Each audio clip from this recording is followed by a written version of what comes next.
Jangan lupa like, komen, dan subscribe channel YouTube TVRI Bengkulu, serta nyalakan lonceng notifikasinya.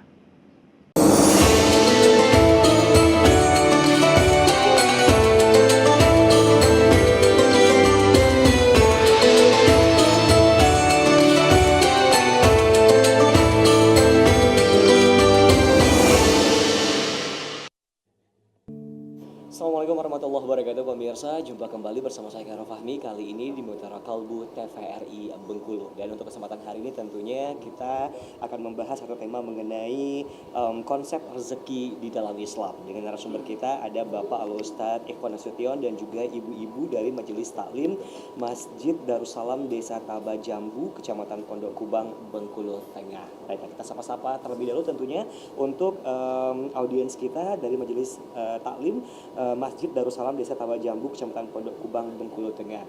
Untuk Mutiara Kalbu TVRI Bengkulu ya. Mutiara Kalbu TVRI Bengkulu. Bersihkan diri, sejukkan hati. Luar biasa, sekali lagi dong ya, biar lebih semangat tentunya kan. Mutiara Kalbu TVRI Bengkulu. Bersihkan diri, sejukkan hati. Baik, terima kasih dan assalamualaikum warahmatullahi wabarakatuh ibu-ibu.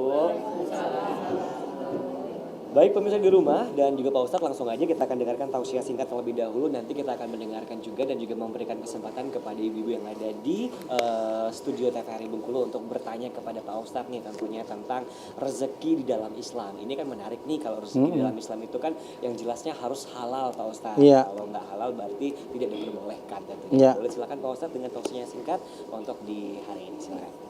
Baik, terima kasih Bang Fahmi. Bismillahirrahmanirrahim. Assalamualaikum warahmatullahi wabarakatuh. Waalaikumsalam warahmatullahi wabarakatuh. Alhamdulillah wassalatu wassalamu ala Rasulillah wa ala alihi wa sahbihi wa mawwalah. Amma ba'du, qala Allah ta'ala fi kitabihil karim, a'udzu billahi minasyaitonir rajim. Bismillahirrahmanirrahim. Wa ma min dabbatin fil ardi illa 'alallahi rizquha.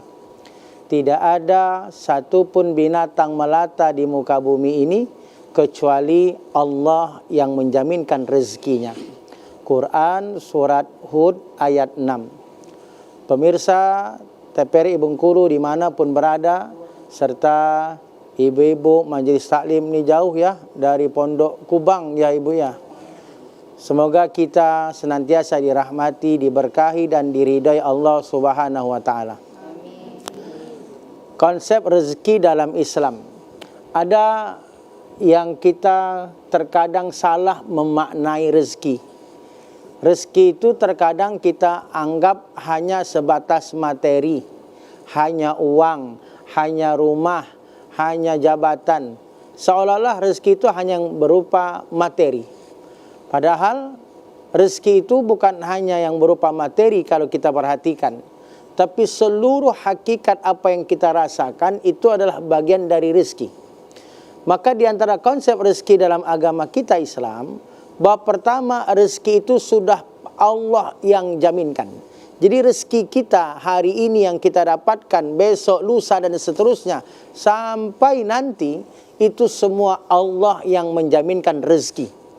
Dalilnya tadi di Quran surat Hud ayat 6 bahwa tidak ada satupun binatang melata di muka bumi kecuali Allah yang menjaminkan rezeki. Apapun makhluk hidupnya, Allah yang sudah menjaminkan rezekinya. Ada nasihat Imam Sya'rawi yang ini menjadi pelajaran kepada kita bahwa rezeki itu ternyata bukan hanya materi. Beliau membagi rezeki itu ada 4 macam rezeki. Ada yang disebut rezeki yang paling rendah, ada rezeki yang paling tinggi, ada rezeki yang paling utama, dan ada rezeki yang paling sempurna. Apa rezeki yang paling rendah? Rezeki yang paling rendah itu kata beliau, al-malu huwa adna min anwa'i rizki. Harta, materi itu adalah rezeki, tapi rezeki yang paling rendah. Jadi jenis rezeki yang paling rendah itu adalah harta, materi. jabatan, rumah, apa yang kita miliki materi itu rezeki memang, tapi rezeki yang paling rendah. Apa sebab? Karena tak perlu jadi orang beriman kepada Allah pun dia akan tetap dapat harta. Orang yang tak solat sekalipun dia tetap dapat harta. Orang yang ingkar kepada Allah, tak pernah dia bersyukur kepada Allah, bahkan dia tidak mengimani Allah itu sebagai Rabb, sebagai Tuhannya, pun dia tetap dapat harta. Artinya betul harta, uang itu rezeki, tapi ingat itu yang rezeki paling rendah. Maka kalau kita mengukur rezeki itu hanya dari harta, materi, berarti sama halnya kita merendahkan Allah, karena itu rezeki yang paling rendah.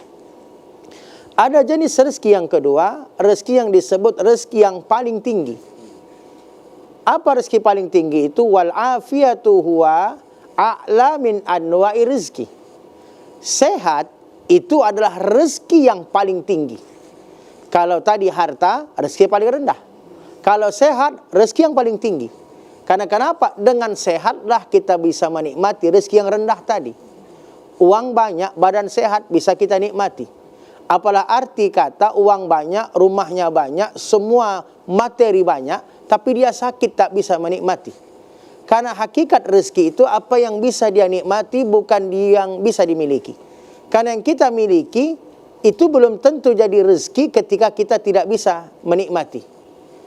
Rumah besar, isi rumah ada 100 kamar. Saking besarnya rumah. Tapi yang bisa kita tiduri, yang bisa kita nikmati, itu hanya 1 kamar dari 100 kamar. Maka 1 kamar itu rezeki, 99 kamar itu milik, tapi belum jadi rezeki karena tak bisa dinikmati. Maka apalah arti harta banyak, rumahnya besar, tapi dia sakit, tak bisa dia nikmati. Uang banyak, tapi kata dokter, bapak hanya bisa makan garam, tak boleh makan ayam, tak boleh makan ikan, tak boleh makan telur, tak boleh makan, tak boleh semua, hanya nasi dan garam. Kalau mau sehat, artinya rezekinya hanya nasi dan garam. Maka sehat adalah rezeki yang paling tinggi. Ada jenis rezeki yang ketiga yang disebut rezeki yang paling utama, afdal. Apa itu? Solahul abna huwa afdalur rizki. Anak soleh itu adalah rezeki yang paling utama. Jadi ternyata anak itu adalah rezeki. Bahkan disebut rezeki yang paling utama itu adalah anak. Tapi anak yang mana? Anak soleh. Apalah arti tadi harta banyak. Apalah tadi arti badan sehat. Tapi anak durhaka. Tak ada bahagianya kita hidup di dunia. Bahkan rezeki anak soleh ini yang disebut rezeki utama. Bukan hanya menjadi kebahagiaan di dunia. Bahkan itu menjadi sebab, menjadi penyelamat nanti kita di akhirat. Bukankah kata Nabi ketika mati seorang hamba, putus amalnya, tak ada yang bisa menyelamatkannya kecuali 3. Iza matal abdu in qata amalu illa min salas. Ketika mati seorang hamba, putuslah amalnya kecuali 3. Apa itu? 1 dari 3 itu, waladin solihin yad'ulah, anak soleh yang mendoakan orang tuanya. Dan yang keempat, ada rezeki yang disebut rezeki paling sempurna. Apa itu rezeki paling sempurna? Ridho Rabbil Alamin huwa tamamur rizki. Ridho Allah itu ternyata ada rezeki yang paling sempurna. Allah ketika ridho itu rezeki paling sempurna. Karena ketika Allah ridho, apa balasannya? Tentu dapat sorga. Maka sorga bagian dari rezeki, dan itu karena sebab ridhonya Allah. Maka ketika hari ini kita masih bisa sholat, sholatnya kita bisa berjamaah, sholatnya kita di masjid, kok harta tak nambah? Kita bisa sholat berjamaah, itu adalah rezeki yang paling sempurna. Kenapa? Karena kita dapat ridha Allah. Ketika hari ini setiap pagi kita sholat duha, kok harta tak nambah? Gak usah khawatir. Bisanya kita sholat duha setiap hari, kita dapat ridha Allah, itu rezeki yang paling sempurna. Maka inilah hakikat rezeki menurut Imam Sya'rawi. Artinya perlu kita sama-sama memahami bahwa rezeki itu bukan hanya harta. Maka salah kaprah ketika kita mengukur rezeki itu dari materi, dari harta, dari jabatan, dari rumah dan sebagainya.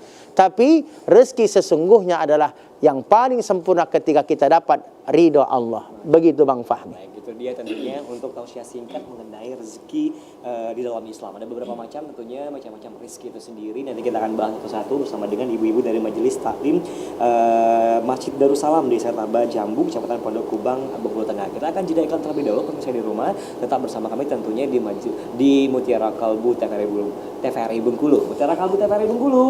Bersihkan diri, sejukkan